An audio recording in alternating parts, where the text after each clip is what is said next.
sistemas de referencia, en sistemas de coordenadas, ¿sí? Pero no vamos a aprender las coordenadas geométricas, coordenada geográfica, coordenada rectangular, no. Vamos a aprender coordenadas de verdad. Vamos a aprender coordenadas generalizadas, coordenadas rectangulares, pero ya en el 3. Vamos a aprender coordenadas polares, coordenadas esféricas, cilíndricas, ¿sí? Y cómo nosotros podemos obtener los cambios de coordenadas. Spoiler: acabando nosotros funciones, la parte importante que quiero llegar a funciones es que ustedes sepan derivar, ¿sí? Los que están en primero les va a doler un poquito más, están en segundo no tanto, los de tercero ya van a saber, que lo saben, o tal vez no. ¿Listo? Entonces, ¿por qué yo quiero que ustedes sepan derivar? Porque la parte que me interesa de ustedes, o para el cambio de coordenadas, es súper importante manejar, mejor dicho, para hacer un cambio de coordenadas, lo que se hace es utilizar una matriz que se llama el jacobiano, ¿sí? ¿Para qué sirve el jacobiano? El jacobiano es una matriz que nos permite pasar de unas coordenadas a otras automático, ¿sí? Es hacer lo que hicimos estas semanas, utilizar una matriz, le multiplicamos en este caso por una función o un vector, y el resultado de esa multiplicación es el vector mismo pero en otras coordenadas. Es súper sencillo y súper fácil, y si ustedes pueden manejar eso, van a poder pasar de cualquier tipo de coordenadas a otras, ¿sí? ¿Alguna pregunta, chicos? Ojo, no me voy a meter a profundidad a dar cálculo. ¿Por qué? Porque ya lo van a ver, ¿sí? Y no vale que vean la misma cosa dos veces, porque en tercer bachillerato ya los de tercero ya están aprendiendo a derivar, imagino ya, ¿no? Pero bueno, ya van a aprender, ¿sí? Entonces, lo que espero es que al menos en esta semana, en estas 2 semanas, acabar con límites y empezar derivadas, ¿sí? La parte que ahorita estamos es precálculo, ¿sí? Precálculo necesitamos funciones, sacar dominios, o al menos que sepan cómo es un dominio, ¿sí? Luego eso vamos a la parte de límites, ¿sí? No me voy a meter a profundidad a límites tampoco, ¿sí? Quiero que sepan cómo es un límite, cómo se resuelve, que resuelvan unos 3, 4, y luego puedo meter la definición de la derivada por el límite, ¿sí? Y luego de eso ya tranquilamente puedo enseñarles que derivadas parciales un poquito, ¿sí? En este caso las más sencillas, que es utilizando una función multivariable, sacamos las derivadas parciales, y con eso ya podemos construir la matriz que me interesa, que es el jacobiano. Como les dije, el jacobiano es súper poderoso porque nos permite pasar de un tipo de coordenadas a otras, ¿sí? Entonces, ahí, por ejemplo, pasar de coordenadas de R3, X, Y, Z, a coordenadas, por ejemplo, esféricas o cilíndricas, va a ser automático solo multiplicando la matriz de jacobiano por un vector. ¿La matriz de jacobiano qué es? Es una matriz donde están las derivadas, punto, ¿sí? Eso es, mi objetivo es eso. Si es que ya me entienden súper bien la matriz de jacobiano, puedo enseñarles la definición de una matriz jacobiana como un tensor, ¿sí? Y de ahí más o menos ya van a empezar un poquito a entender por qué se llama relatividad y qué pasa con esa matriz, ¿sí? Es chévere, ¿sí? Pero bueno, no importa, porque como esto no es evaluado, entonces solo es para como curiosidad, ¿sí? Entonces si es que no me entienden, igual no importa, ¿sí? Ahora, lo que sí quiero hacer. No estaba mal. Lo que sí quiero es que presten atención un poquito a lo que vamos a ver de funciones, que eso les va a servir para todo el bachillerato. ¿Listo? Ya.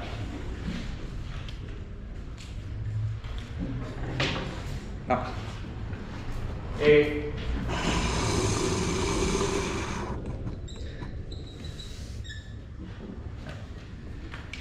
Recuerden, chicos, ¿qué era una función? ¿Qué era una función? ¿Por qué hacía una función con un número? Toma un número y te devuelve otro, ¿no es cierto? Es como una máquina que tú le metes algo, metes ingredientes y te saca otra cosa, ¿no es cierto? Ya, muy bien. Eso es una función. Funciones hay de muchos tipos, ¿sí? Hay funciones, por ejemplo, la función la más básica, que es la función identidad. que es la función f de x igual a x, ¿sí? Hay funciones que son, por ejemplo, la cuadrática, que f de x es igual al cuadrado, o sea, f de x es igual a x al cuadrado, función cúbica, que es f de x igual a x al cubo, y así. ¿Cómo nosotros podemos generalizar todas esas funciones? Se llaman funciones... ¿Por qué puse la P? Dislexia. Sí, tengo dislexia. No es de chiste, tengo dislexia.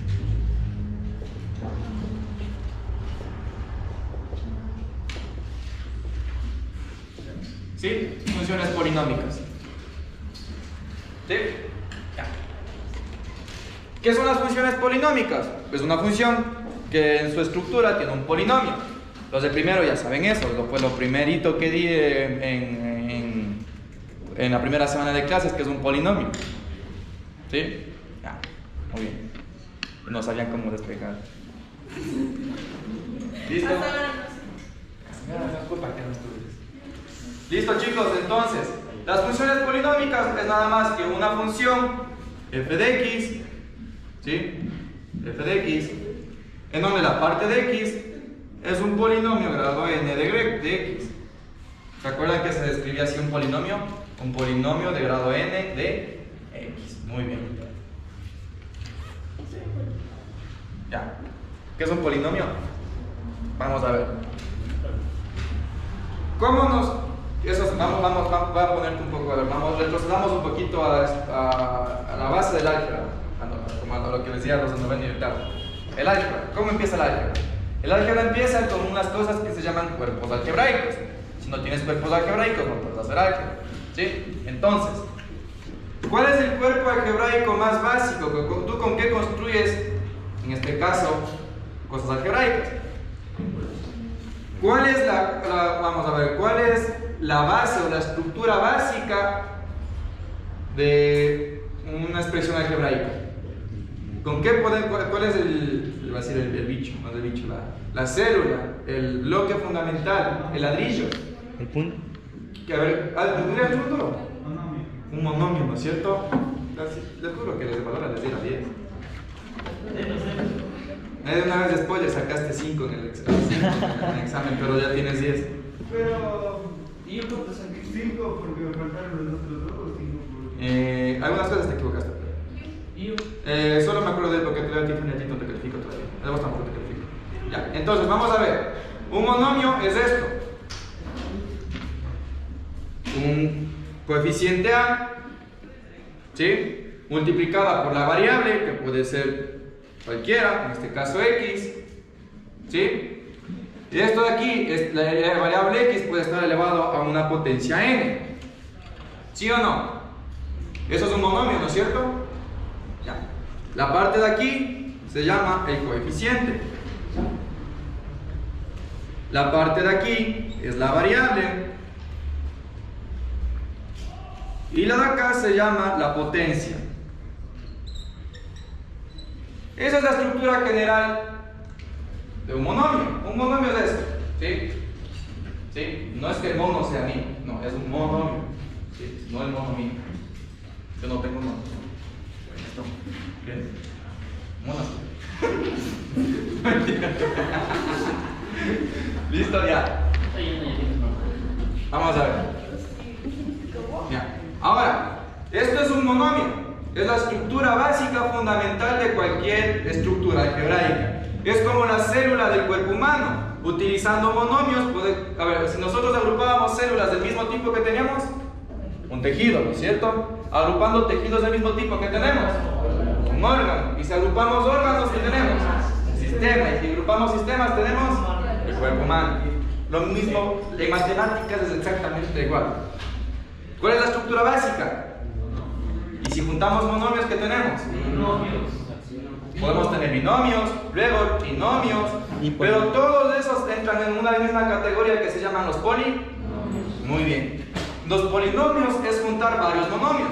Pueden ser 2, pueden ser 3 o pueden ser infinitos. ¿Sí? Ahora, un polinomio, o sea, un polinomio de grado n, nosotros lo podemos poner de la siguiente forma. Un polinomio de grado n de la variable x sería igual. ¿Cuál es la estructura básica de un polinomio?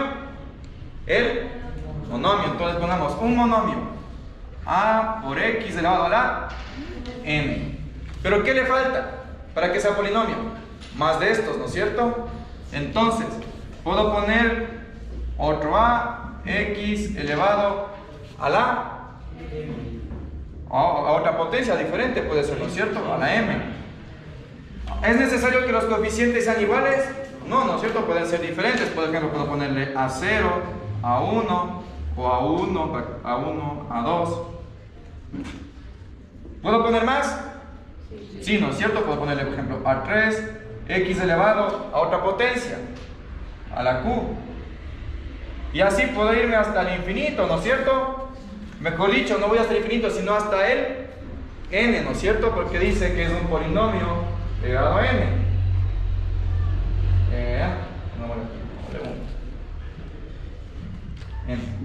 ¿Listo? Lo de aquí está feo, ¿sí? Porque luego no sabemos quién es m, tampoco es q. Lo único que sabemos es que el polinomio tiene grado n, ¿sí?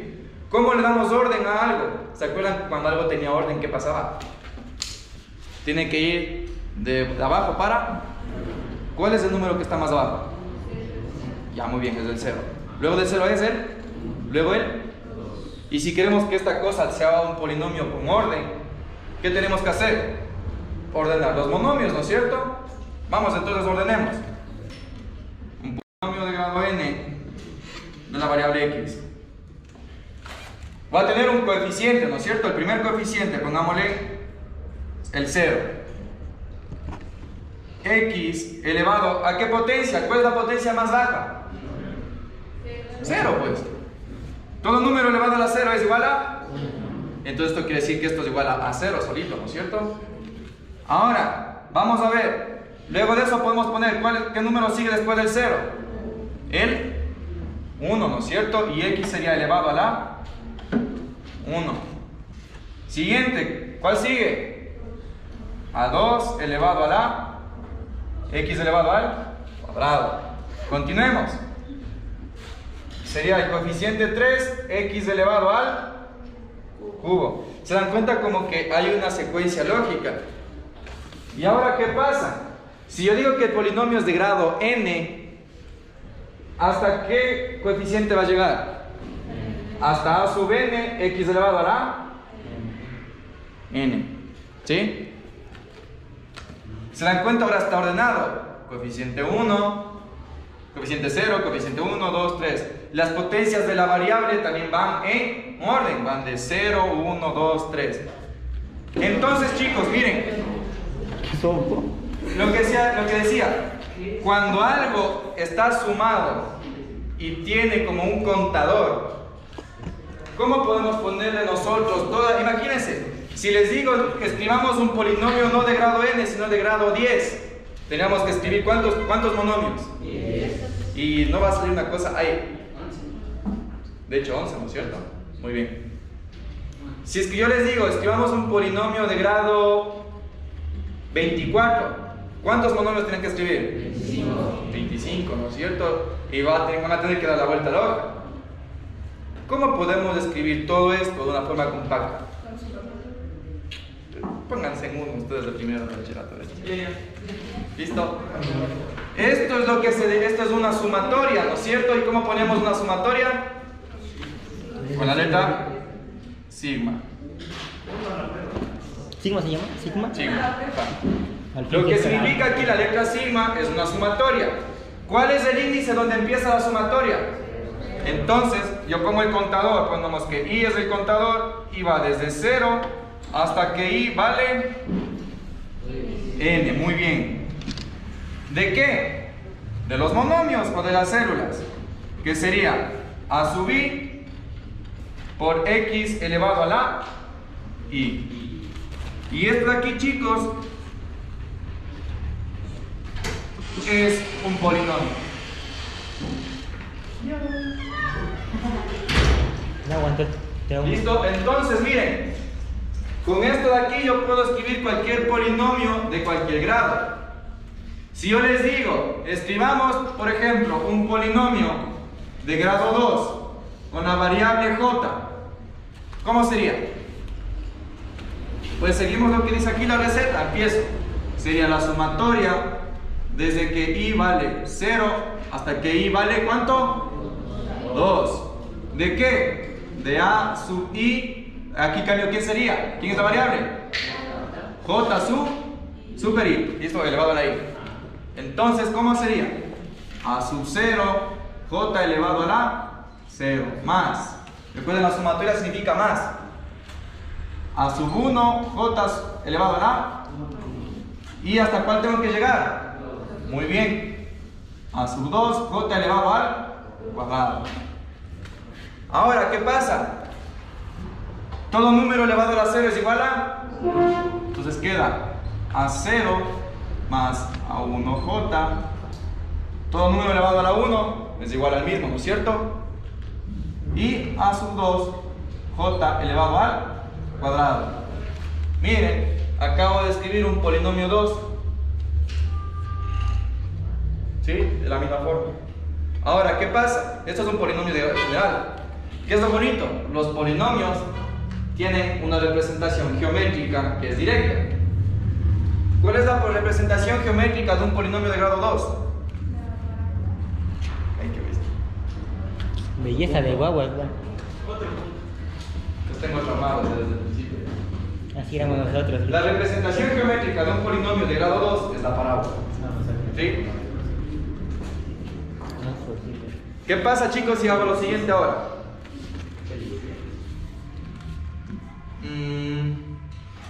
No quisieran ver. Esto es lo que saben hasta ahorita los que saben los de primero.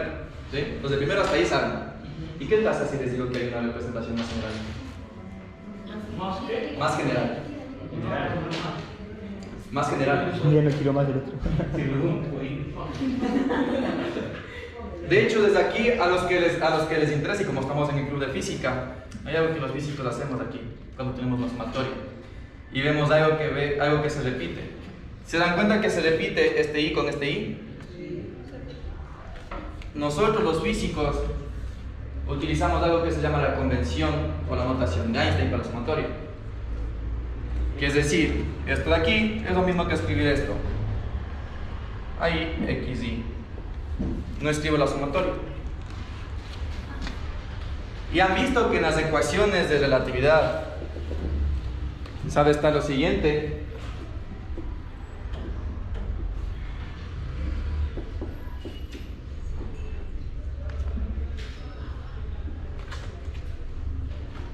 Esto puede ser.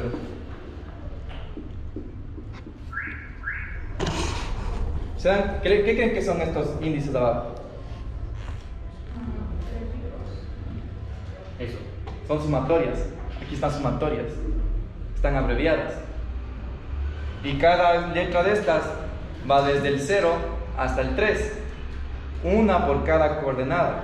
¿Cuántas dimensiones tiene el espacio-tiempo? ¿Cuántas coordenadas tiene el espacio-tiempo? 4.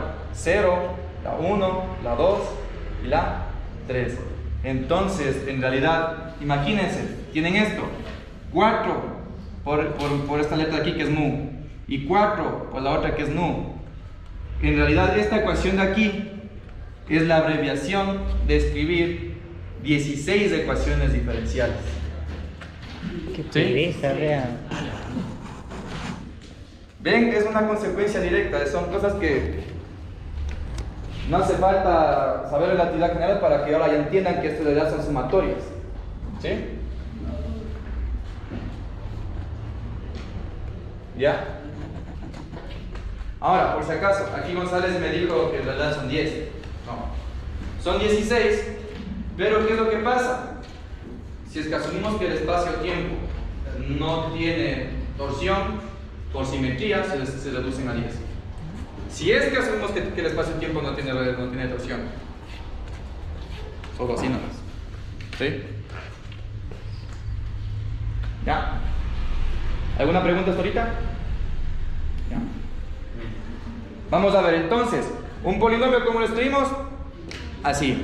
Ahora, vamos a ver, Si yo digo que hay funciones polinómicas, que la función polinómica se puede escribir como un polinomio de grado n de x. Si yo digo que es una función de grado 2, o una función polinómica de grado 2, ¿cómo sería? F de x sería igual. Ya podemos hacerlo si quieren directamente. A 0, x elevado a la 0. Más. ¿Cuál sigue después del 0? A 1, x elevado a la. Y falta hasta el 2. Sería a 2, x elevado a la 2. Lo mismo acá. 0 elevado a la 0. Pero x elevado a la 0. 1 pues. X elevado a la 1, x. Y esto de acá sería x al cuadrado. Otra parábola. ¿Sí?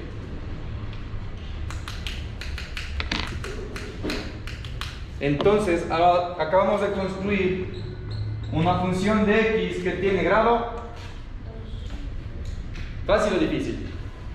Esto es fácil, estamos generalizando todito, esto es general. ¿Sí? Ahora, si es que yo les digo, chicos, ¿cómo podríamos pasar de esta función de aquí a la de acá?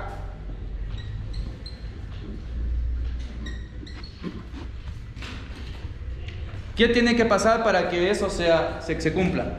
Que esta función general de grado 2 sea igual a esta de acá.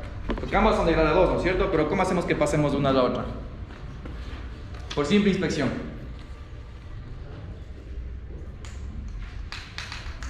En vez de x normal, solo se eleva al cuadrado de más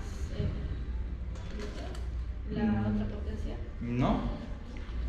¿Qué tiene que pasar con pongámosla aquí, con mamá, para que la hija solo se quede x al cuadrado? ¿Qué tiene que pasar con la función de la izquierda para que sea igual a la función de la derecha? ¿Qué tiene que pasar? ¿Qué tiene que hacer? ¿Qué tiene que estar dentro de la función? ¿Qué? No, más fácil que eso, es súper sencillo. ¿Quién desaparece? Solo la A. Yo creo que hay 3 diferentes A's. Ya, vamos a ver. A0, ¿cómo desaparece? ¿Cómo hacemos que algo desaparezca?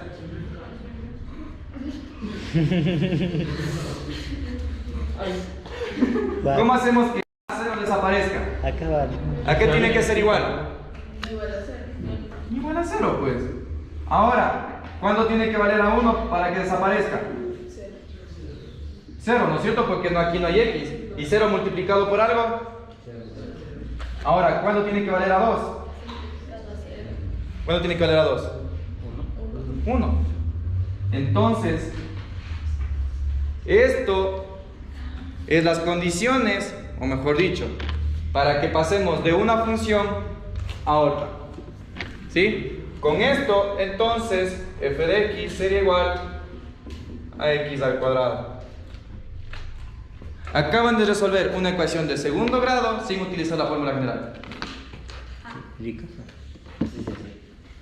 Así eran mis tiempos. Mejor dicho, no resolver, acaban de construir una ecuación de segundo grado a partir de un polinomio de grado n. Eso es lo que están haciendo. Acaban de construir una función de x, una función cuadrática, a partir de un polinomio de grado n. En este caso, definiendo que el polinomio es de grado 2 y viendo que los coeficientes sean los necesarios para que ajuste a la función. ¿Sí? ¿Sí? ¿Por qué a 2 se le multiplica por ¿A cuál? a 2? A 2 está multiplicando x al cuadrado, ¿no es cierto? Es el único que sobrevive. Mire, a 0 se hace 0. A 1 se hace. Entonces 0 por x. Entonces a 2 queda solito, ¿no es cierto? Entonces, ¿cuál es el número que aquí está al lado de la x? El 1, ¿no es cierto? Entonces, ¿cuánto tiene que valer a 2? 1. Entonces, a este momento, con estas condiciones, acabas de replicar la grande, ahora se parece la chiquita. ¿Sí? La n después del polinomio es el orden que va a tener. El grado del polinomio. Ese grado. ¿Sí? Ojo chicos, no es lo mismo decir el grado que orden, ¿sí? ¿Qué es el orden? El orden se utilizan las derivadas. La derivada de orden 1, derivada de orden 2, derivada de orden 3, derivadas de orden superior. ¿Sí? Las derivadas se escribe así. ¿Sí? ¿Ya? ¿Listo? Entonces, acabamos de ver que en realidad todas las funciones polinómicas se pueden escribir así. ¿Ya? Ahora, cualquier función polinómica, ya saben cómo escribirlas. Por ejemplo, si es que en algún lado les dicen, o les sale que f de x es igual a 4x al cuadrado más 2x, ¿es una función polinómica, sí o no? Sí. ¿De qué orden? ¿De qué grado es? De grado 2. ¿Sí? Ahora, ¿qué tipo de figura geométrica de esto? Una parábola. ¿Sí? Muy bien. Listo. Entonces, ¿se dan cuenta cómo no me metí a estar dibujando parábolas? No me metí tampoco a estar dibujando rectas, porque las rectas es un polinomio de qué grado? Si es que yo dijera, por ejemplo, de hecho podría ser las funciones hiperbólicas o las hipérboles son nada más que, en este caso, podemos hacer como un polinomio donde hay aquí un signo. Hay una potencia de menos 1 elevado a la n. ¿Para qué? Para que cuando nosotros pasemos, en este caso, uno de los signos que define a la hipérbole, volvamos no solo a construir todas las parábolas, sino todas las hipérboles en un solo polinomio. ¿Sí? Lo único que tenemos que hacer es cómo jugar con el signo. ¿Sí? ¿Ustedes ya vieron hiperbólicas? ¿Ya vieron hipérboles? No. ¿Solo parábolas? Ya. Entonces, como les digo, no hace falta que me meta en funciones de grado 1, funciones de grado 2, funciones de grado 3, funciones de grado 4. ¿Por qué? Porque ahora ya generalicé todas. ¿Sí? Ya vimos que todas las funciones polinómicas tienen esta forma. ¿Sí? ¿Qué se puede hacer con ellas? Factorizarlas, si es que es posible. Todo polinomio, ¿sí? Todo polinomio tiene sus raíces. Yo ahora les puedo decir, sí, todo polinomio tiene raíces. Ahora, las raíces no necesariamente tienen que vivir en el dominio de la función. ¿Sí? Si es que yo digo que el dominio de esta función son los reales, ¿son los reales, sí o no? Sí, ¿no es cierto? Pero si es que alguien dice, si es que nosotros conocemos el dominio de una función, por ende, las raíces del polinomio pertenecen al dominio, eso es falso. Y si es que alguien les dice eso, díganle que demuestre. ¿Por qué? Si yo les pongo esta función, f de x igual a x al cuadrado más x más 1, ¿cuál es el dominio de esa función? ¿Todos los? Ya. ¿Y cuáles son las raíces de esa función? ¿Cómo saco las raíces de una función? Igualo esto a 0. ¿No es cierto? Las raíces, donde cortan el eje en el eje X, acuérdense. Si nosotros tenemos una función que se puede dibujar, aquí está f de x, aquí está x, ¿no es cierto? Las raíces serían los puntos de corte con qué eje? Con el eje X, ¿no es cierto? O sea, cuando lleva de 0. ¿Sí? Si es que esto fuera una parábola, las raíces serían estos puntos de aquí, ¿no es cierto? ¿Sí o no? ¿Sí? Ya, muy bien. Ahora, vamos a ver. ¿Esto es una parábola? Tal vez. De hecho, sí. Ahora, ¿tiene raíces? Vamos a ver. ¿El dominio quién era? ¿La gráfica está en los reales? Sí, ¿no es cierto? Ahora vamos a ver. Tengo que igualar a 0. Entonces 0 es igual a x al cuadrado más x más 1. ¿Puedo factorizar eso? No, ¿no es cierto? Pero puedo utilizar la fórmula general. X es igual a ¿qué? Menos b más menos raíz de b cuadrado más 4c dividido para 2. ¿Y por qué carajos me hicieron eso una prueba? Escucha, trauma. Eso es trauma, Eso es trauma, ¿verdad? Un año con esa cosa. No, del aire y del... Ya, entonces, vamos a ver. Trauma de todo. X es igual. ¿Quién es B? X. Son los coeficientes. ¿Cuánto es B?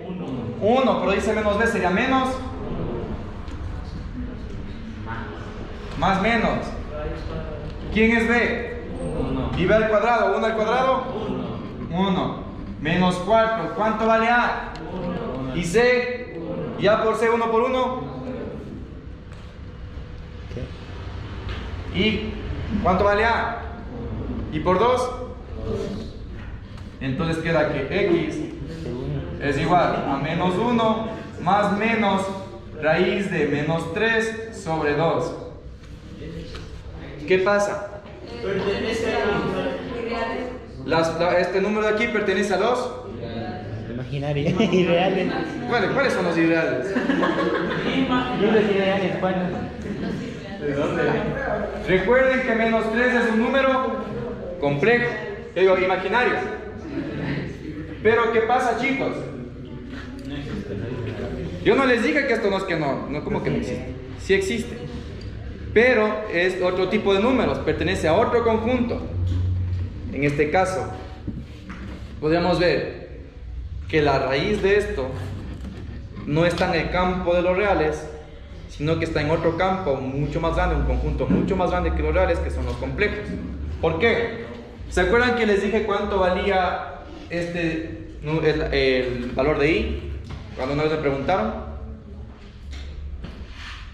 Y es igual, el número imaginario es igual a la raíz de menos 1. ¿Sí? Ya. Ahora, vamos a ver. Yo puedo poner esto de esta forma. Menos 1 medio más menos raíz de menos 3 sobre 2. ¿Sí o no? Pero de ahí puedo poner así. ¿Sí? Ya. Ahora, ¿cómo yo puedo poner al menos 3 multiplicado por menos 1? Puedo poner x es igual a menos 1 medio más menos. Puedo poner de esta forma raíz de 3 y esto por menos 1. Puedo poner así, porque ¿cuánto es 3 por menos 1? Menos 3, ¿no es cierto? Ahora, esto es igual a menos 1 medio más menos. ¿Qué pasaba cuando tengo adentro de una raíz un producto? Puedo poner como el producto de las raíces, ¿no es cierto? Raíz de 3 por raíz de menos 1 sobre 2. ¿Sí o no? ¿Yes? ¿A qué era igual la raíz de menos 1? Al número i, ¿no es cierto? Al número imaginario. Menos 1 medio más menos i raíz de 3 sobre 2. Ahora, ¿qué puedo hacer? Ya acabé. Ahora tengo que la primera raíz es igual a menos 1 medio más i raíz de 3 sobre 2. Y la raíz 2 es igual a menos 1 medio menos i raíz de 3 sobre 2. Les juro, si ustedes hacen eso en una prueba de matemáticas y sacan las raíces complejas, el profesor va a decir, o saben mucho o no les entendió. No le examen. ¿Listo? Estas son las raíces de ese polinomio. Y en este caso pueden poner que x1, x2 pertenecen ¿a dónde? A los complejos. ¿Por qué? ¿Por qué se llama complejo? Porque tiene esta parte que es real y esta parte que pertenece a los imaginarios. Pueden ponerle ahí. ¿Sí? O puede se pone Recuerden, no se pone la I solita porque la I solita significa los irracionales. ¿Sí? Se pone en im de imaginario. Entonces tenemos una parte real y una parte imaginaria. Todo esto es un número complejo que se pone con la C. ¿Listo? Ahora ya saben cómo sacar raíces complejas. ¿Sí? Ahora, fíjense entonces, si yo vengo y quiero mentirles a ustedes, me hago el que sé matemáticas y digo, voy a inventarme un teorema y digo, pongan que toda función polinómica con dominio en los reales tiene raíces en los reales. ¿Es verdad o es mentira? Es que acabamos de ver. Esta función, ¿cuál es el dominio? Reales. Los reales, ¿no es cierto? Porque x puede valer todo número real. Pero ¿en dónde están las raíces? Imaginario. En los complejos. Entonces, ¿es verdad lo que dije? No, ¿no es cierto? ¿Cómo se llaman conjuntos de números imaginarios complejos? ¿Se llama? No, los imaginarios es uno, los complejos es otro. Los imaginarios son igual que los reales, sino que tienen, todo número imaginario está compuesto de la siguiente forma. Tiene la parte i imaginaria y el coeficiente complejo, el coeficiente que es real. ¿Sí? Ese es un número imaginario. Ahora un complejo es esto más un real. ¿Sí? Ya. Lo que acabamos de hacer, chicos, es súper poderoso. En realidad, los complejos tienen, no es que solo, en este caso, los números complejos no es que están ahí para curiosidad y para que les salga más de error en el calculador. No. Los números complejos son súper importantes. Porque lo que, bueno, vamos a ponerles. En realidad, esa parábola la gráfica es así.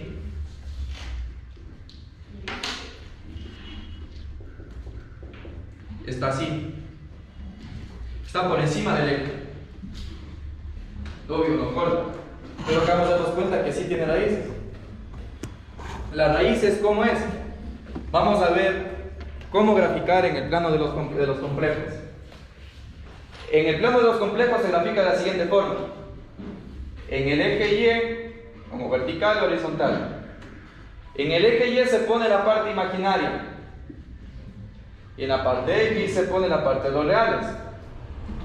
Dice que en la parte real, ¿cuánto vale?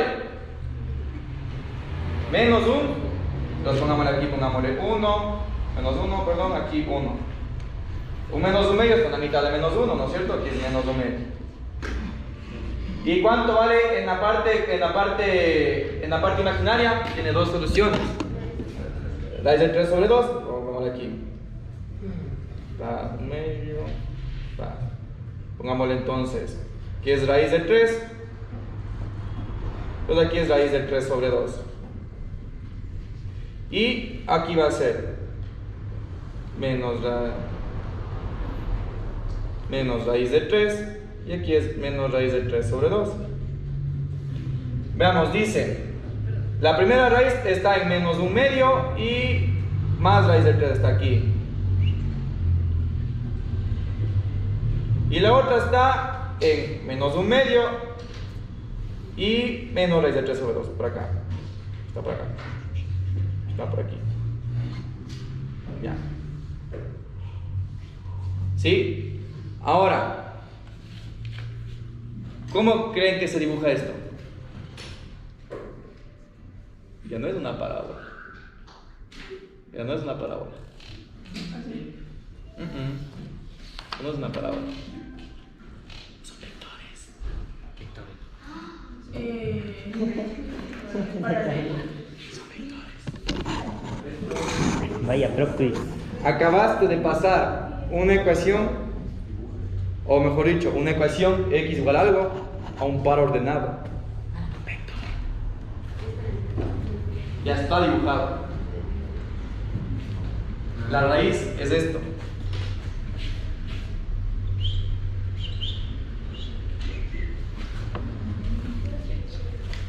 ¿Y saben qué es lo chévere? Si es que yo pongo lo siguiente, ¿quieren hacer magia? Verán. ¿Qué pasa, Dayan? Creo que te duele el cuello ya. Hagamos un truco de magia. Yo digo, escojamos y hagamos lo siguiente. ¿Sí saben lo que es un número, la exponencial de Euler, ¿no es cierto? La E. El número de Euler, E. No. Ya, bueno. Yo no. Lo de ahorita crean. Si yo pongo que puedo hacer lo siguiente, E elevado a la X1 y le multiplico por lo siguiente,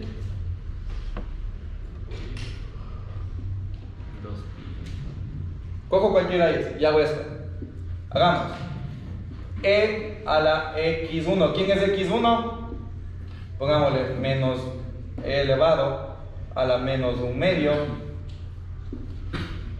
más I raíz de 3 sobre 2 multiplicado por 2πn.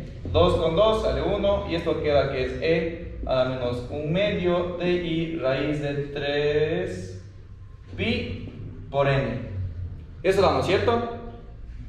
¿Cómo creen que sería la gráfica de esto ahora estando en los complejos?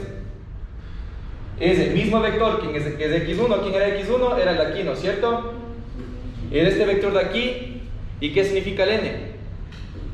Si n vale 1, se queda aquí. Perdón, si n vale 1, lo que hago es esto. Una vuelta. Si n vale 2, otra vuelta. Si n vale 3, otra vuelta. En realidad, esto, lo que acabamos de ver, la interpretación geométrica de esto de aquí es el vector radio de un círculo en el campo, en este caso, en el dominio de los complejos. N te dice las veces que das vueltas. Si es que nosotros ponemos de esta forma exponencial, lo que hacemos en realidad es construir un círculo y estamos averiguando el radio en el plano de los complejos. ¿Para qué sirve esto? Verán.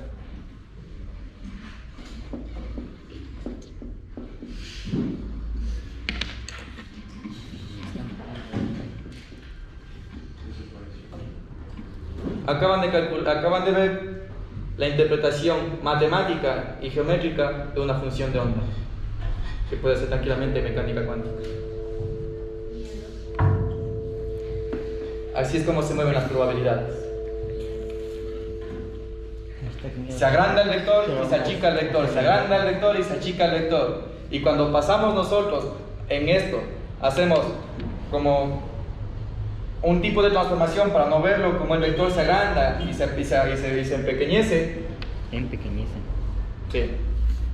Nueva palabra. Podemos verle, se hace chiquito, se agranda, se agranda, se agranda, se agranda.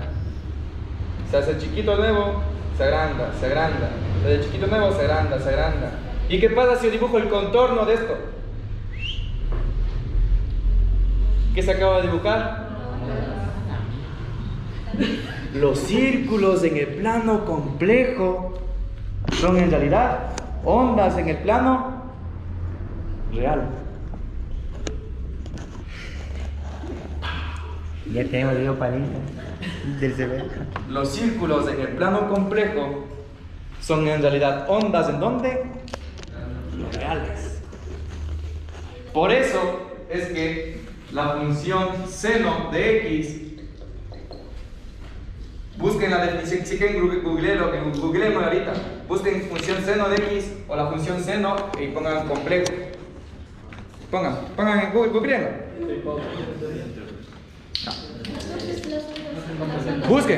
Busquen cómo es la función seno en el plano de los complejos.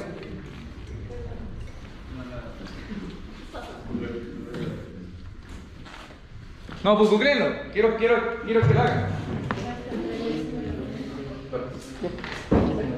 A ver. Dale, Salvatore, búscale la función seno en el plano de los complejos. Entonces las ondas son círculos.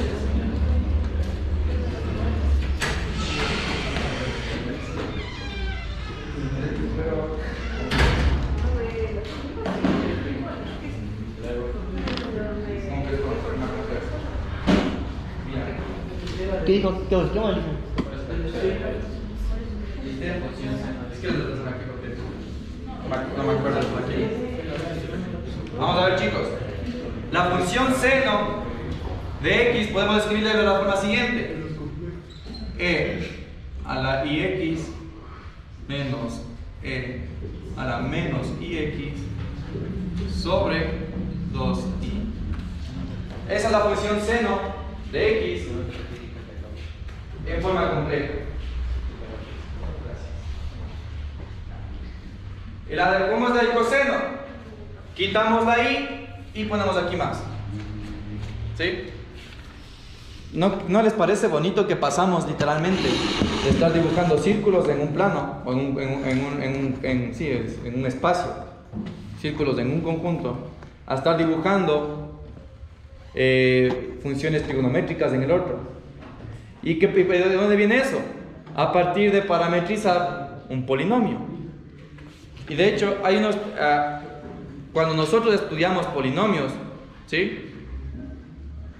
Tenemos que sí o sí meternos en variable compleja, ¿sí? Para entender cómo funcionan los polinomios, tenemos que sí o sí irnos a utilizar números complejos. ¿Qué es lo que pasa? Mucha gente le tiene miedo a los números complejos porque literalmente es como manejar dos números. Pero en realidad no se dan cuenta que manejar dos números es como manejar un vector.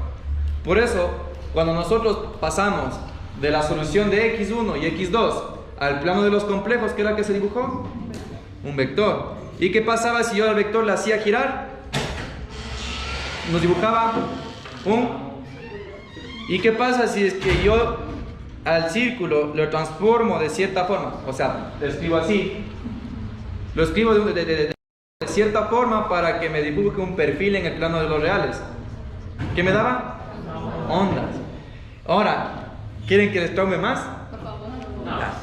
¿Qué más loquiste, Camila? Nosotros, ¿quieren más traumas o no? Tranquilos. Cojamos esto de aquí. Cojamos. Y los que están en tercero están de acordar porque una vez hice eso en su clase, pero no les expliqué ahora como estoy haciendo con matemáticas, la verdad. Si yo digo que esta función de onda x es igual a e a la menos i sobre 2 raíz de 3 pi n. Yo tengo esta función de onda de ahí, ¿sí? Ay, ¿y a dónde le mandé el...? Aquí podemos ponerle x. ¿Ya? Ya está. Esta se conoce como una solución. Pero las funciones de onda en realidad no es una sola solución, es un paquete de soluciones. Si yo quiero construir, y eso se ve en una materia que se llama ecuaciones diferenciales, cuando tú sabes la solución, una solución exacta de un sistema, todas las soluciones del mismo sistema, imagínate porque son n soluciones. Si yo digo que sé una de las soluciones de un sistema muy grande, que son bastantes soluciones, yo puedo construir la solución general haciendo lo que se llama una combinación lineal. Y van a ver, darse cuenta que rapidito se conecta con lo que hicimos al principio de la clase. Esta es una solución, si podemos decirle particular, o una de las soluciones. Si yo quiero saber cómo es una solución general, o sea, todo el paquete de onda, toda la función de onda general, podemos ponerlo de la siguiente forma: la función de onda general de x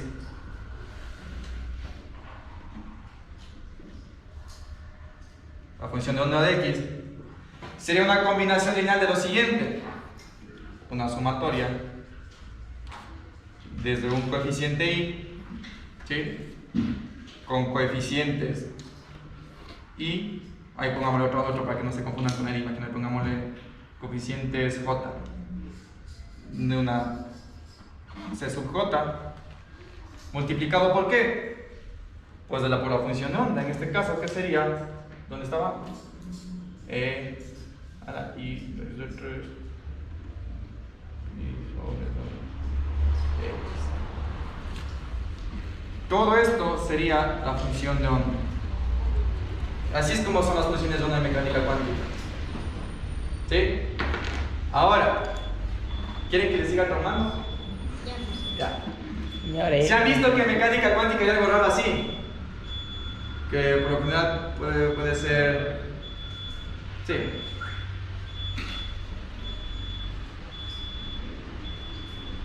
Con estos signos así. ¿Listo? Esto se llama un bracket. Un bracket. y un ket. Este es el bra y este es el ket. Se llama bracket. ¿Sí? Lo que te dice es, esta de aquí es la función de onda, pero son vectores, así se escribe un vector. Esto es un vector por si acaso, ¿no? Es un vector. No hay que escribir de diferentes formas, se llama la notación de Dirac. ¿Sí? Ahora, este es un vector cualquiera, pero son vectores que viven en otro espacio, un espacio que se llama espacio de Hilbert. ¿Qué será? Ahora, lo de acá es la misma función de onda, o el mismo vector, porque era un vector, ya se dieron cuenta qué pasaba en dónde viven vectores. Un espacio en el plano complejo. Ahora, se llama espacio de Hilbert, ¿por qué? Porque es n-dimensional, la dimensión es n. ¿Sí? Es un espacio de Hilbert. Lo de aquí estamos haciendo se conoce como producto interno o producto punto. Producto escalar. Ya lo vieron que es el producto escalar de los vectores. Ahora de aquí lo único que dice es que están haciendo el producto escalar de esos vectores en vez del plano complejo, que es un plano en este espacio de Hilbert. ¿Sí? Y lo de aquí, el otro vector, no es nada más que esta función de onda, pero los números complejos tienen algo muy curioso, que siempre cada uno de los números complejos viene acompañado de su par. Su par se llama el conjugado. ¿Sí? Entonces lo que están haciendo aquí no es nada más que multiplicar, como hemos dicho prácticamente, es la función, es la integral de todo el espacio, o sea, la función de Hilbert, desde todo calcular toda la circunferencia, desde el radio chiquito hasta el radio grande, infinito, o sea, desde menos infinito hasta más infinito. ¿Sí? ¿En qué dimensión? Puede ser de dimensión n, podemos ponerle, pero está en x. ¿Sí? Como está en x, la variable es de x. ¿Pero de qué? En este caso sería de la función de onda conjugada multiplicado por esto aquí. ¿Qué pasa? En mecánica cuántica, estos son probabilidades. ¿Hay probabilidades negativas? ¿Tiene sentido que una probabilidad sea negativa? No es cierto, no tiene que ser negativa. ¿Tiene sentido que la probabilidad sea más de 1? Imagínate que yo te digo que mi probabilidad de ser, la probabilidad de ganarme un carro, de que Ecuador gane el mundial, es 2.3. ¿Tiene sentido? No es cierto, porque la probabilidad va desde 0 hasta 1. ¿Sí? Donde 0 es 0% y 1 es el 100%. ¿Sí? Ahora, en mecánica cuántica, como todos son probabilidades, esto es lo que se conoce como normalización. Poner que esto es igual a 1. Cuando ustedes hacen esto, van a averiguar el valor de los coeficientes. Y ese momento es cuando están calculando las probabilidades de un sistema cuántico. Acabo de traumarles de otra forma, empezando a definir un polinomio. ¿Vieron cómo las cosas se conectan rapidito? Se conectan full. ¿Sí? Pasamos de construir monomios hasta estar normalizando funciones de onda, funciones de onda de mecánica cuántica. ¿Por qué? Porque no es difícil, es fácil. Sabiendo cómo funcionan los polinomios, sabiendo cómo funcionan en este caso las funciones, pasamos de una función que domina los reales a representarla como un vector en el plano de los complejos. Generalizamos eso como el vector, como un radio de un círculo que puede girar n veces. Sabemos que esto podemos nosotros formarlo como un perfil de una onda. La onda, ¿cómo es? La onda es esta. ¿Sí? Ahora, ¿qué pasa? Si queremos darle sentido, bueno, que no sea solo una onda, que tenga sentido físico, ¿no? Que aplicamos sentido de ondas en física. Pues, lo que a mí se me ocurrió primero fue mecánica cuántica. ¿Podemos utilizar lo mismo en electricidad y magnetismo? Sí. ¿Sí? Van a tener la misma forma. Pero ¿qué es lo que pasa? En electricidad y magnetismo no puedo meter esto, porque son cosas otras, son tipo otro tipo de cosas. ¿Sí? Ahora, ¿qué es lo bonito? Se dan cuenta como en realidad, si es que nosotros pudiéramos o tuviéramos la capacidad de aprender este tipo de cosas desde más pequeños, pasarnos a mecánica cuántica es fácil. Y de hecho, hay varios profesores que saben contarme, nos decían en la universidad, que el siguiente paso en la evolución de la educación de los humanos es cuando en el colegio estemos aprendiendo mecánica cuántica. ¿Sí?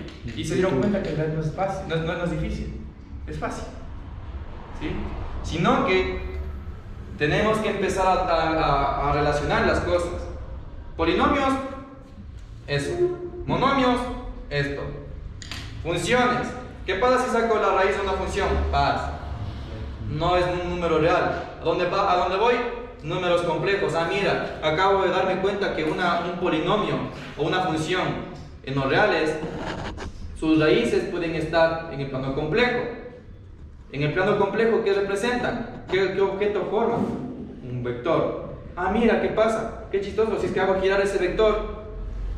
Si yo hago una transformación, claro, la transformación es más difícil de pasar, sí. Tendría que darles análisis de Fourier, pero bueno. ¿Cómo lo hago? Mira qué simpático. Y de hecho, no hace falta análisis de Fourier, solo tengo que darles un poco del teorema de Euler.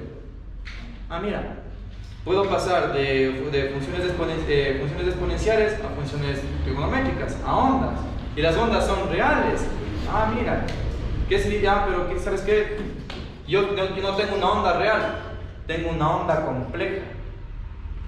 ¿Y en dónde utilizo ondas complejas? Mecánica cuántica. ¿Qué es lo único que es complejo? El coeficiente. Ah, mira. Qué bonito. ¿Qué pasa si es que yo multiplico una parte imaginaria por una parte imaginaria? ¿Y por i cuánto da? Y por i da menos 1, ¿no es cierto? ¿Y cuánto vale? Raíz de menos 1. Y raíz de menos 1 por raíz de menos 1, menos 1, ¿no es cierto? Entonces, cuando hagamos esto y exigimos que esto sea igual a menos 1, pero a 1 positivo, vamos a sacar un valor del coeficiente J y acabamos de sacar una probabilidad. ¿Sí? ¿Fácil o difícil? Claro, es difícil, sí, lo sé, es difícil. Pero la parte que me interesa es que vean, pasar de algo sencillo como eso a algo que sea muy difícil y complicado como lo de acá, no hace falta hacer barbaridades, sino seguir desarrollando. ¿Por qué? Ustedes están acostumbrados a que llegaron hasta aquí y ¿qué hacen? NHS, no hay solución. ¿Y qué acabo de hacer? Con su NHS acabo de construir una función de onda. ¿Sí? La diferencia es que nosotros tenemos que darle interpretación y sentido a las matemáticas. Eso es lo que hace un físico. No utilizamos las matemáticas solo porque sí, son bonitas. Vemos qué pasa. ¿Qué pasa? Bueno, no es un número real, es un número complejo. Lo dibujo, pasa. Ah, mira, es un vector. Ah, pero qué chistoso. En el plano en los complejos pasa lo siguiente. ¿Por qué dice que gire? Lo de aquí es una constante, ¿no es cierto? Lo de acá también es constante, ¿no es cierto? Entonces el vector va a quedarse aquí. ¿Qué es lo que puede hacer? El vector en el plano de los reales no puede subir, o sea, no puede ensancharse para acá. En el plano de los imaginarios tampoco va a ensancharse. ¿Qué es lo único que va a hacer? Girar. ¿Qué es hacerle girar? Multiplicarle por una exponencial. Y claro, por 2πn, que es hacerle cuando se gira. ¿Sí? Ahora, ¿qué pasa? Qué chistoso, mira. Yo puedo hacer que esto de aquí, al girar, también se grande o se achique. ¿Cómo de eso? Pues en vez de hacerle que también se lo gire, le paso para que esto cambie en uno de los ejes. ¿En dónde? En X. Y acabo de construir si es que yo le paso a otro espacio, en este caso los reales, esto es Y o f de X, o mejor, no, Y. Y esto es X. Acabo de construir una oscilación. ¿Por qué? Porque las oscilaciones son números complejos. ¿Interesante o no? ¿Sí o no? ¿Sí o no? Sí. De hecho, no es tanto el trauma, sino que lo que pasa es que estamos acostumbrados a que nos enseñen polinomios es esto y función es esto y se acabó. Y vamos a resolver, saquen raíces y no saben sacar raíces, cero. Acabo de darles una aplicación de todo eso.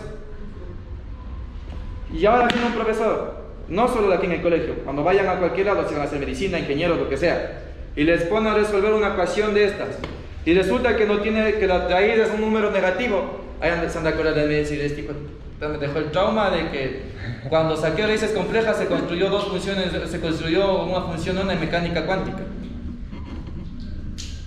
Entonces, ¿ahora saben para qué sirve un número complejo? Un número complejo puede venir de un número de una función real. Las funciones reales pueden ser polinomios. ¿Los polinomios son reales? Sí, miren. Ahora, antes de que hagas el break. Por favor. Vamos. Por favor. Ahora, les voy a dejar con una cosa para que piensen en el break. Hay funciones de z, ¿Qué era Z? donde z es un número que pertenece a los complejos. Y hay polinomios de grado n de z, donde z pertenece a los complejos. ¿Qué pasará si hacemos lo mismo? Pongamos Spoiler, construir espacios de Hilbert. Donde ya no solo son funciones de onda o vectores, son operadores. Los operadores son objetos o como vectores dentro del espacio de Hilbert que son observables físicos. Y aparte de eso, no conmutan. Chévere. ¿Ya? Break. Vamos, chicos. Espero les haya gustado esta parte. Que nosotros podemos construir bastantes funciones. De hecho, podemos pasar de una función, ¿sí? O mejor dicho, podemos obtener una función a partir de cómo nosotros tratamos un polinomio. Por eso es lo que les dije de que en realidad los polinomios y cómo se construye un polinomio es como la célula de las matemáticas. Los polinomios son las bases de toditas las matemáticas, ¿sí? ¿Por qué? Porque con los polinomios nosotros podemos construir muchas cosas. Dependiendo cómo nosotros tratemos un polinomio, podemos construir varias cosas. Podemos construir tanto la parte algebraica, o sea, lo que acabo de hacer, como la parte geométrica, o sea, que representa un polinomio en un espacio dibujado, ¿sí? ¿Qué tipos de funciones existen? Existen muchos tipos de funciones. Existen funciones, las polinómicas que vimos, y las polinómicas construyen bastantes.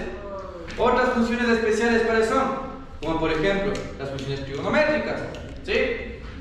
Otro tipo de funciones, las funciones logarítmicas y las exponenciales, ¿sí? Las logarítmicas y las exponenciales son sus inversos, más o menos, ¿sí? Cuando ustedes quieren, por ejemplo, ¿de dónde salen las funciones logarítmicas? Yo creo que lo vieron ustedes, ¿no es cierto? Sí, ya. Las funciones logarítmicas vienen a partir de resolver algo de la siguiente forma.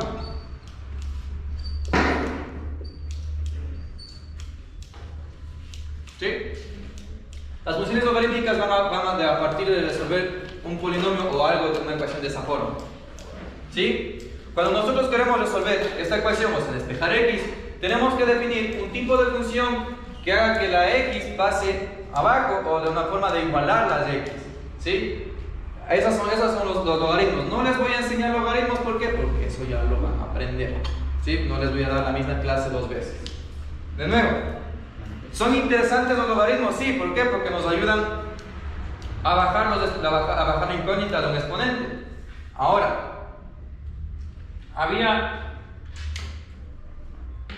hay una consecuencia de esto, y les digo desde ahorita. En especial si ustedes quieren seguir física o una ingeniería, en ingeniería también utilizan esto. Cuando nosotros queremos resolver varios sistemas, o sea, resolver algo, muchas de las cosas no tienen solución analítica. ¿Sí? ¿Qué significa? Que no se puede, ahí sí no hay solución, ¿sí? Ahí sí NHS, no hay solución. De hecho, casi el 90 y algo por ciento, 90 más o menos 9% de las cosas que se estudian en física y en física no tienen solución analítica. ¿Qué significa solución analítica? Por ejemplo, yo puedo decir de que si tengo ax al cuadrado más bx más c igual a 0, ¿eso tiene solución? Sí, ¿no es cierto? x1, perdón, las x va a ser igual a menos b más menos raíz cuadrada de b al cuadrado menos 4ac sobre 2a. ¿Sí? Esas son las soluciones. Acabo de poner las soluciones en forma de ecuación, en una expresión analítica, se llama una expresión analítica. Ahora, ¿esta es un ejemplo de sistema o de algo que tiene solución? Sí, analítica sí. Ahora, en física, ¿qué cosas no son analíticas? O sea, física, la verdad. La física del colegio todo tiene solución. ¿Sí? Ahora, cuando nosotros queremos estudiar sistemas que son de la vida real, o sistemas que se aplican en la vida real, o también sistemas que son teóricos, la mayoría de esos no tienen solución analítica. ¿Qué significa? Que no puedo poner la respuesta en términos de las variables. ¿Sí? ¿Qué se hace ahí? Llorar. ¿Sí? Porque claro, yo como teórico lo que siempre busco es que tenga algo de expresión analítica, o sea, que tenga solución analítica, que pueda poner en términos de las variables, como mi solución de agujeros negros, es analítica, para dos coeficientes, para los tres primeros coeficientes. No, de hecho, para todos los coeficientes es solución analítica, pero no hay para otros tipos. Sacar los horizontes de mi solución de agujeros negros es más difícil, solo hay para 1 y 2. Ya para 0 y 2,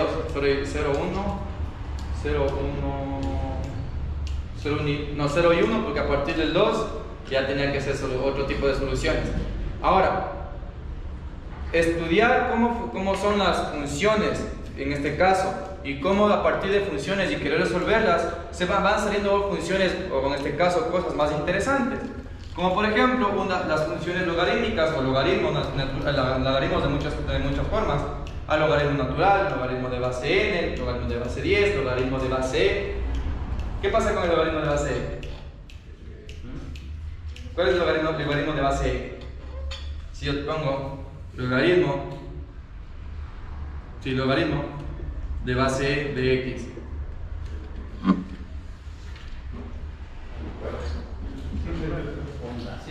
¿Cómo se llama el logaritmo de base e? Logaritmo natural de la exponencial de x. ¿Cuánto es esto?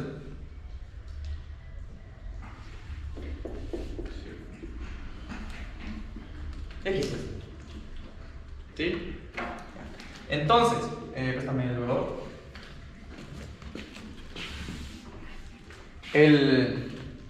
Nosotros podemos construir varios, en este caso, varios tipos de funciones.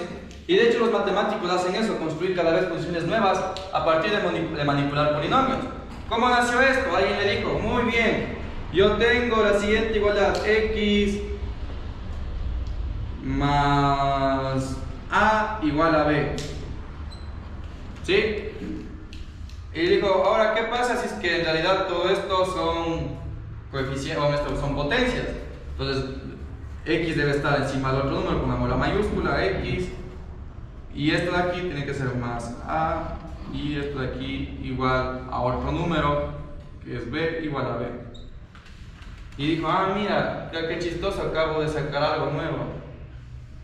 Y entonces luego vieron, en realidad, cómo ir para atrás, cómo llegar hasta acá. Entonces ahí no había una función que te permita bajar eso. Entonces dijeron, debe haber, porque la igualdad se cumple, sí. Luego utilizaron los axiomas, ¿sí?, para darse cuenta que en realidad sí hay solución de esto. Te dijeron, bueno, ¿hay solución de esto? Sí. ¿Qué pasa? Debe ser un tipo de función que tenga las siguientes características. En este caso, ¿cuál es el dominio del logaritmo? No sé. Los logaritmos están bien definidos en todos los lugares menos en el ser. ¿Sí? Y la curiosidad era que el logaritmo tiene una propiedad que tiene que tener que su inverso, o sea, su inverso multiplica su potencia, su inverso propiamente, tiene que ser, o sea, mejor dicho, el inverso del logaritmo tiene que ser la función potencia. ¿Sí? En este caso, potencias, como por ejemplo, un a la x. Este sería un inverso de las funciones logarítmicas, un tipo de logaritmo. Otro inverso, e a la x, este sería el inverso del logaritmo natural. ¿Sí? Y así fueron construyendo las diferentes funciones logarítmicas. ¿Qué pasaba? Acabaron de construir una función nueva, una función especial, la función logarítmica. ¿De dónde sale ahora otro tipo de función especial? Les acabo de presentar hace rato. La exponencial de Euler. ¿Sí? Que son funciones exponenciales. ¿Sí? lo que se conoce como funciones exponenciales. ¿Sí? Sería bueno que, y de hecho sería algo que les va a servir bastante, que ustedes busquen en internet las funciones especiales, este tipo de funciones, y busquen las gráficas para que les vean, las visualicen, para que vean cómo se comportan. ¿Qué pasa cuando los valores de x van aumentando? Aumentan, disminuyen, van a cero, o sea, hay una asíntota por ahí que se va a infinito, ¿sí? Ese tipo de cosas son bastante importantes porque ustedes ya van teniendo las funciones dentro de su cabeza, ya saben cómo se comportan. Entonces cuando por ejemplo tienen que decir, por ejemplo, si tienen que f de x es igual e por, yo qué sé, a la 2, y luego como dicen, no me acuerdo que era e, pero me acuerdo que la función exponencial e a la x, y esto es x, yo me acuerdo que vi en una imagen que la función tenía esta forma, para arriba. Entonces yo puedo poner 1, 2, y yo sé que el valor al menos es positivo, ¿no es cierto? Entonces saben que esto de aquí tiene que dar un número positivo, ¿no es cierto? Ya, entonces, ¿qué pasa? Esto sirve bastante porque digamos que se acuerdan o no se acuerdan y dicen, no, yo sabía que e es, digamos, menos 2,72. Y luego dicen, esto elevado al cuadrado, y 2,72 elevado al cuadrado es menos 5, algo. Y ustedes bien confiados, no sé, sí, está bien. ¿Está bien o mal? Primeramente mal porque un número negativo elevado al cuadrado es... Y eso lo podría comprobar sabiendo que si es que me sé la gráfica y sé que el dominio de la exponencial son todos los reales. Y aparte, si es que la x es positiva, ¿para dónde va? Para los positivos, ¿sí? Entonces, saber cómo son las funciones no solo nos ayuda a visualizarlas, sino que la misma visualización de las funciones nos puede ayudar en un momento que tengamos dudas de nuestras respuestas, ¿sí? ¿Cuál es la más obvia? De las funciones trigonométricas, por ejemplo. Yo no me sé cuánto es el seno de un medio o el seno de 30 grados, no me sé yo de memoria. ¿Utilizo tabla? No utilizo tabla. ¿Qué utilizo?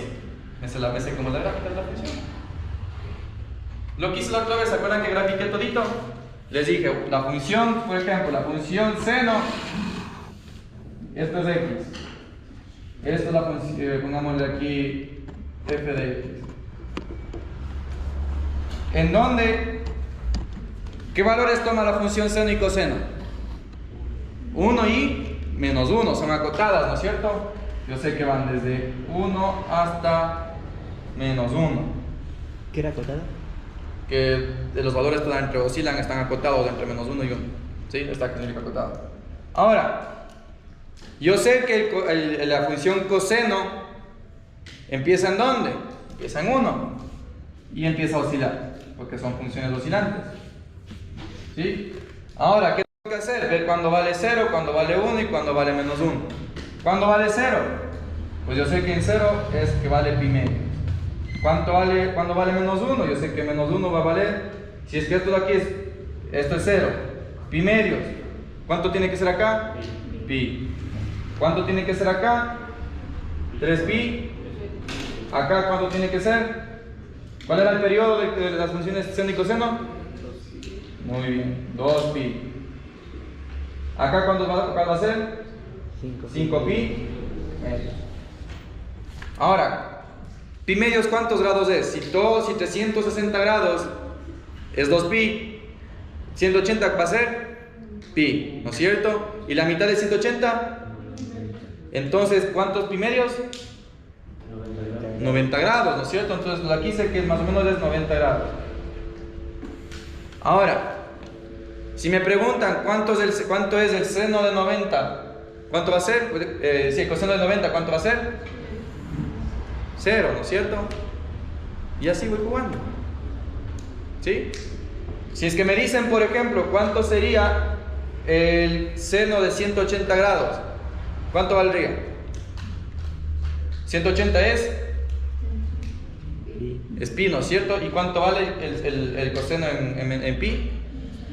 Menos 1. Menos 1. ¿Ya? ¿Listo? Entonces, ¿no necesito saber la tabla? No. Solo que sé como es la función seno, digo coseno. ¿Cómo es la de función seno? Es la misma, pero empieza en 0 y sube. Luego baja. Así. ¿Sí? No sabría decir. Ah, no, está desfasada, espérate, está desfasada. Ajá, está desfasada. También que me pongo a hacer gráficas en pizarro. Aquí sube, aquí vale -1. Y de aquí baja, y aquí vale -1. Vale, aquí vale 1. Vale. Ahí sí. ¿Sí? La función seno y la función coseno están desfasadas. ¿Cuál es el desfase? O sea, ¿cuánto están adelantadas? El desfase significa que están una adelantada de la otra. ¿Cuál es el desfase? ¿Cuál es la distancia entre pi medios y pi? Y un cuarto. ¿Cuál es la distancia entre pi medios y pi? ¿Cómo? Pi menos pi medios, ¿cuánto da? Pi medios, ¿no es cierto? Oh, acabo de decir que el seno de teta es igual al coseno de teta más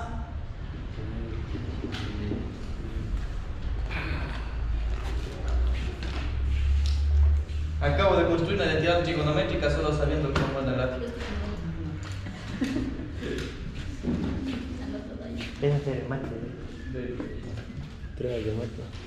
Justo estamos viendo eso en segundo, las identidades trigonométricas. 0,99. Sí, sale. ¿Viste?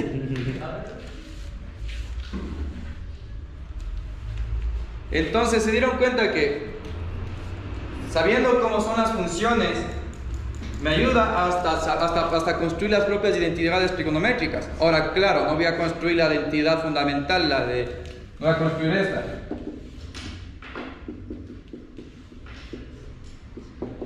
No voy a construir esa no puedo construirla con eso. Ni tampoco con el círculo unitario, no voy a construir esa, no puedo. Para construir esa se necesita otra cosa.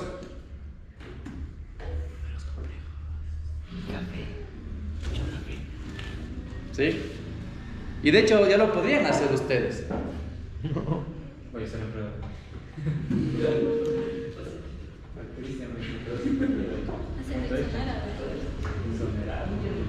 ¿Cómo? Espérate, estoy viendo cómo le planteo para que ustedes puedan hacer eso. Podría mandarles el deber, de hecho. A que demuestren eso. Con fines didácticos. No, ahí va, ahí va.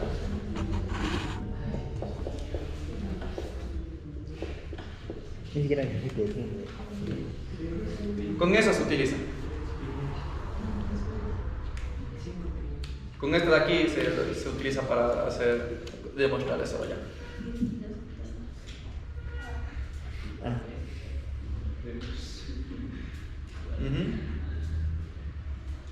¿Qué pasa? Ya estoy protagonizando. Sí, pobre. La prueba de física. ¿Sí? ¿Qué dieron en la prueba de física? Ya, listo chicos, entonces les recomiendo que vayan a internet y busquen las funciones especiales, funciones trigonométricas, funciones logarítmicas, funciones exponenciales. Hay otro tipo de funciones que utilizamos en física que son mucho más complejas y es que si quieren búsquenle. Son por ejemplo la función gamma. La función gamma está definida porque la variable de es un número complejo. La W de Alembert es otra función compleja, es otra función bastante bonita, interesante. La gráfica es bien loca, en 3 dimensiones. No traje la captura si no les indicara. La función Z de Riemann, una función súper hermosa.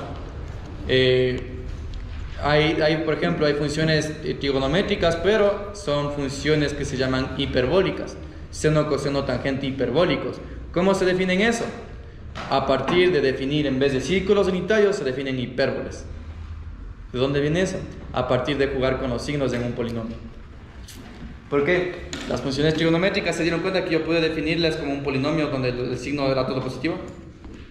las funciones trigonométricas se puede hacer lo mismo, pero decir que hay una generación de un polinomio, un tipo de polinomios que se puede hacer de la siguiente forma.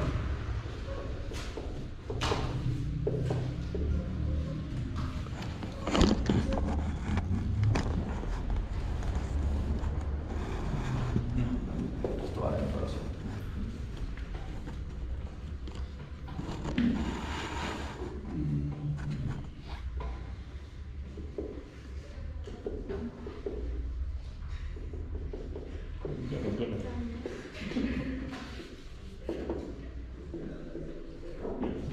Cuando ustedes hacen eso, pueden generalizar hipérboles. ¿Por qué? ¿Qué pasa cuando n es un número par? ¿Cuánto vale por aquí? Un número negativo elevado a un exponente par es Positivo. Y si es que n fuera impar, Sigue siendo negativo. negativo, ¿no es cierto? Sí. Ahora, ¿qué pasa si es que yo digo, no sé, yo quiero que cambie los pares sean negativos? ¿Qué hago? Que sean. Sí. Ahora, si es que n es un número par, yo obligo que esto sea impar y da el signo negativo. ¿Sí? ¿Sí? Recuerden que las matemáticas ustedes las dominan. Ustedes imponen las condiciones de las matemáticas. Si yo quiero que esto sea impar, pues le sumo 1. O sea, para que los impares sean positivos. Por ejemplo, ¿qué pasa si es que n es un número impar, digamos el 3? 3 más 1. Y esto se hace positivo. Ahora estoy haciendo que los pares que los impares sean positivos y los pares sean negativos. ¿Sí? Y así de fácil. ¿Alguna pregunta? ¿No entendiste? ¿No? No importa, vamos a ver. Tenemos el menos 1, ¿no es cierto? Ya.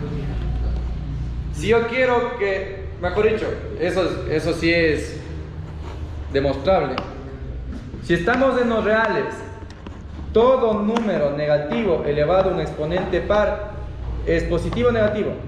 Positivo. Es positivo, ¿no es cierto? ¿Por qué? Menos 1 por menos 1, 1. Menos 2 por menos 2, 4. Menos 3 por menos 3, 9, ¿no es cierto? Ahora, si digo menos 1 por menos 1 por menos 1, menos 1 por menos 1, y por menos 1, Menos uno de nuevo. entonces se dan cuenta, y 3 es par o impar. Ahora, ¿quieren demostrarlo de deber? No, ya bueno. Voy a llorar. Entonces créanme, si yo digo que tenemos un menos 1 elevado a la n, esto va a tener signo positivo si n es par, y esto va a tener signo negativo si n es impar. ¿Sí? Entonces, ahora ya podemos escribir cualquier número positivo o negativo haciendo lo siguiente. A elevado a la n, y si yo quiero que sea positivo o negativo, yo tengo que multiplicarle por un menos 1. ¿Sí? Ahora, ¿qué pasa? Si yo quiero que solo en este caso los positivos sean los pares, ¿qué es lo que tenía que hacer? Poner lo mismo, porque sigue la misma regla. Y si quiero que los positivos sean los impares, pues le sumo 1. ¿Por qué? Porque si es que n vale 2, 2 más 1, 3, ¿no es cierto? Entonces, si es que aquí yo digo que lo de aquí es potencia 2, ¿sí? Les estoy diciendo, esto es a la 2. Pero, ¿es positivo o negativo? Negativo, ¿no es cierto? Porque menos 1 al cubo es menos 1, entonces es negativo. ¿Sí? Jugando con esto de aquí, puedo yo escribir cualquier número, si es que sea la potencia o el coeficiente de un par o impar, como en este caso con un signo positivo o negativo. ¿Sí? Ya. Eso es todo, chicos. Entonces, lo que quiero que vean, o lo que espero que se les haya quedado hoy, es que nosotros, a partir de funciones, podemos definir polinomios. O mejor dicho, A partir de funciones polinómicas podemos construir hasta otras funciones. ¿Qué es lo bonito y lo chévere de esto? Y espero que se les haya quedado. Que las raíces del polinomio no es que siempre son reales o comparten el dominio de la función. Nosotros acabamos de ver que la función que construimos, ¿cuál era el dominio? Los reales, todos los números reales, desde los negativos hasta los positivos. Pero ¿qué pasaba cuando queríamos calcular las raíces? ¿Las raíces son reales? No, ¿no es cierto? Y cualquier mortal diría, pues eso no tiene sentido, la raíz no existe, es mate error y cierro la prueba o cierro el deber, no me interesa, se acabó. Pero ¿qué acabamos de ver? Que esos números complejos, esos números que tienen raíz negativa, en realidad son otro tipo de números, son los números complejos. ¿Y qué pasa cuando graficamos los números complejos? Nos dan un par ordenado que es un vector. Y de ahí sí ya lo demás ya fue pura despapallada mía que les masacré, pero ojalá les haya gustado. O si no, pues la otra parte importante, que nosotros a partir de definir polinomios generalizados, podemos también representarlos gráficamente. Un polinomio de grado 2, representado geométricamente, es una parábola. Si es que no, y es más, si es que nosotros parametrizamos un polinomio de grado 2, podemos no construir solo parábolas, podemos construir elipses. ¿Sí? ¿Cuál es la ecuación de la elipse, González? X, al cuadrado. ¿Qué más? Te ayudo, más y al cuadrado.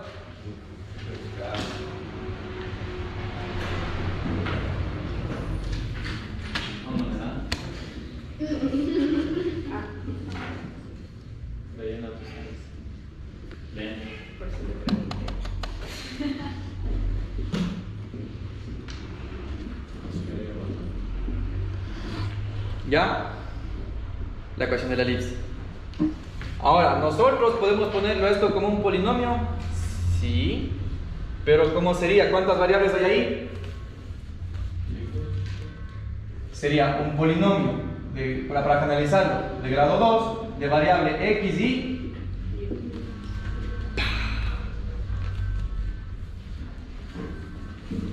¿Chévere?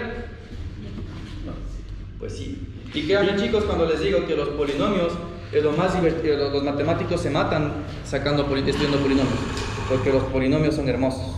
Los polinomios es la base de toda la matemática. Los polinomios es la base de casi toda la ciencia. ¿Sí? Entonces, chicos, espero les haya gustado, no cansarles, no traumarles mucho. Y nos vemos el lunes.